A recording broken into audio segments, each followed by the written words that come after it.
Kam boš tam pa midno letos na dopust? Na Pašman bomo šla. Zakaj pa na Pašman?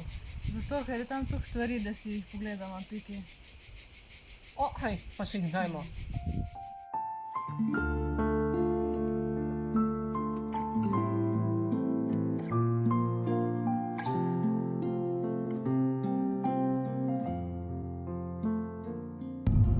Zdaj sam otok Pašman je 12. največji otok na Hrvaškem in gledali si bomo nekaj lokalnih znamenitosti, kaj je med njimi, kam bom bila trdnjava pustom gajat.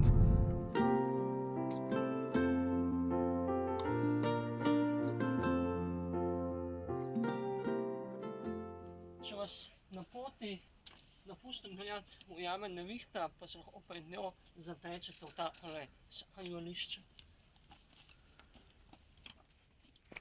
Tudi tornado te tu ne dobi.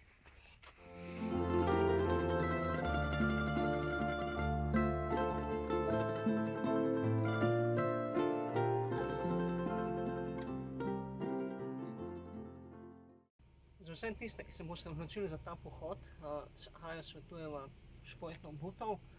Namreč pot je zelo dobro označena, ampak je številne skale, po katerih morate hoditi navzgor.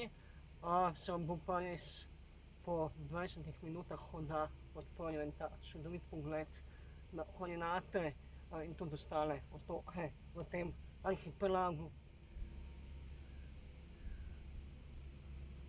Eden najpomembnejših sakralnih objektov na tem območju pa je benediktinski samostan Čokovac oziroma benediktinski samostan svetih Kuzme in Damjana. Ta samostan je bil postavljen v 11. stoletju in velja za center glagoljaštva na območju Dalmacije. Beseda glagoljaštvo izvira iz besede glagolica, to pa je čajopis in pa jezik, ki sta ga na tem območju upeljala dva zelo znana meniha, Ciril in Metod, ki sta tem ljudem približala hriščanstvo. Interrimo ad appare dorime, ameno, ameno, lantiremo, dorime. Ameno, o manare imperavi, ameno, timere, mantiremo, ameno. O manare imperavi, monare, ameno, o manare imperavi, monare, ameno. Če smo Slovenci ponosni na našega Luko Dončića, pa so Hrvati na njihovega košarkaša Hrešimirja Ćosića. In v vasi Dobrih Poljana si lahko pogledate njegov spomenik.